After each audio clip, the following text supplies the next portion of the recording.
The 7 braids of Samson's hair are a key symbol of his strength and his Nazirite vow. Samson's strength was tied to his long hair, which he was dedicated to not cutting. Delilah eventually tricked Samson into revealing his secret. Samson told her, "No razor has ever been used on my head," he said, "because I have been a Nazirite dedicated to God from my mother's womb. If my head were shaved, my strength would leave me, and I would become as weak as any other man." When Samson's mother was pregnant, God told her, "You will have a son, you will name him Samson. He is the one who will save Israel from the hands of the Philistines. He will free Israel, in the Philistine kingdom. He is the one who must free Israel." He has a prophecy.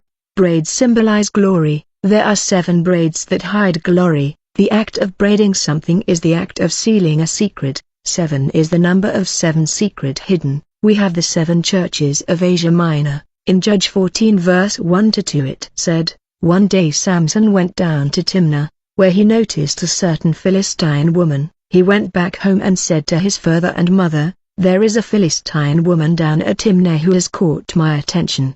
Get her for me, I want to marry her.' Samson went down to Timnah with his father and mother. As they were entering the vineyards of Timnah, a young lion suddenly came roaring at him. The Spirit of the Lord rushed upon him in power, and he tore the lion apart with his bare hands as he might have torn a young goat. Judges 14 verse 5-6. Samson come from Hebrew word that means little son, and Delilah come from a Philistine word that means moon or night. We know that when the sun and moon meet we end up with the eclipse instead of the light and ray. Samson marrying Delilah is the image of light uniting with darkness. It's the little sun marrying the moon, which is the night or darkness, but darkness and light cannot coexist.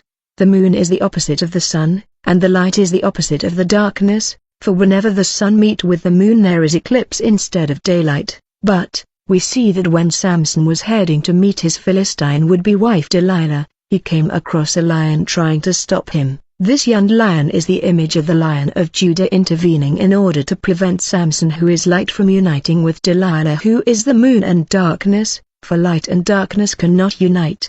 But Samson hardened his heart and he stopped the lion that tried to prevent him from passing in order to go marry Delilah that represent darkness. By neutralizing the young lion, Samson had actually undermined his destiny and mission. How many times the Lord tried to stop us from heading to a direction that is detrimental to us.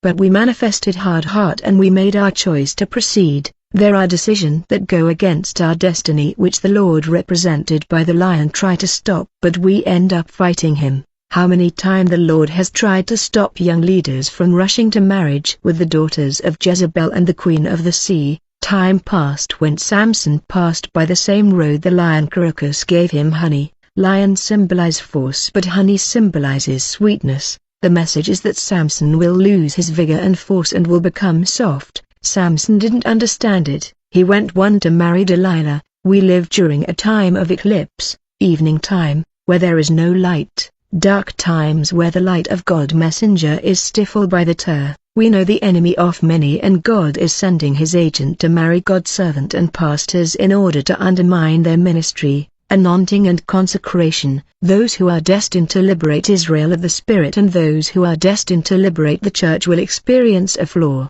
Their flaw is that they will give in to the impatience of their hearts, yet they are instruments.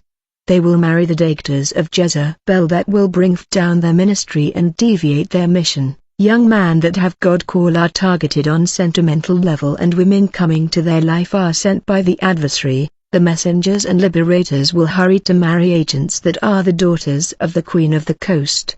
The sun and the light will unite with the moon and darkness, and their light becomes eclipse. Samson made an alliance with Delilah. Modern leaders have entered into marriage covenant with daughters of Jezebel and have become the ridicule of this world, and they will live on earth like ordinary men because they are united in marriage with the daughters who are the daughters of darkness.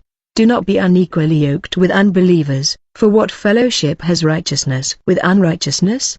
Or what communion has light with darkness? 2 Corinthians 6 verse 14. So, this verse emphasizes the incompatibility between believers, who are considered light, and unbelievers, who are associated with darkness. When Samson united with Delilah, Israel's security was put in jeopardy. When leaders marry with agent of the Queen of Water, the church lose the light and pays the price, for it's the eclipse. The leader consecration is undermined. Most leaders today are remarried after having marrying in rush the daughters of Jezebel Delilah. They divorced and went on to remarry. Here is Samson on the knees of Delilah, that symbolizing paganism and worldline, and this world tend to offer us comfort and well-being. It's a deception, for we have nothing to do with this world and darkness. The head of the valiant warrior ended up at Delilah's knees. Delilah's strategy was to put Samson to sleep so she could cut his hair and braid, which was Samson's consecration and glory. The one who must liberate Israel must be consecrated. Consecration is the secret of our ministerial strength. Samson lost his braid, that was his consecration. That's how those who are called to liberate the Israel of the Spirit lose their consecration. And what will be the fate of the church? Paul exhorted women to have long hair when he said that if a woman has long hair, it is her glory, for long hair is given to her as a covering. The long hair that was the sign of Samson's glory and consecration is now the glory of the woman, and a great sign appeared in heaven, a woman clothed with the sun, with the moon under her feet, and on her head a crown of 12 stars. Samson that was a small sun, but in this passage the glory of Samson, which was the sun, has becomes the clothed and covered of the woman, who is the church. The one who brought down Samson is called Delilah, which means the moon or darkness, but in this passage we see the woman enveloped with the sun with the moon under her feet. The moon is under our feet, yet Delilah means the moon and darkness. Thus the enemy that brought down Samson is under our feet, for Abraham's descendants shall possess the gates of their enemies. The woman enveloped in the sun has the moon under her feet, and our enemy has become our footstool. Now, everything under our feet is under our power. We have dominated it. I will give you possession of every place that the soles of your feet tread on, say the Lord. So we must put an end to the reign of the world, because we have a mission. Our mission is to free Israel from the Philistine masters, which represents the pagan world. Satan's goal is to send the spirits of Delilah to cut our hair, which is our consecration and our glory. Every pastor, preacher, or leader of the people that has already lost his consecration because of Delilah sent by Satan, has his eyes gauged, for the first thing is that the Philistines, who represent the demons, did was destroying Samson's eyes. When you married a daughter of Jezebel or Delilah, the enemy will gouge out your spiritual eyes.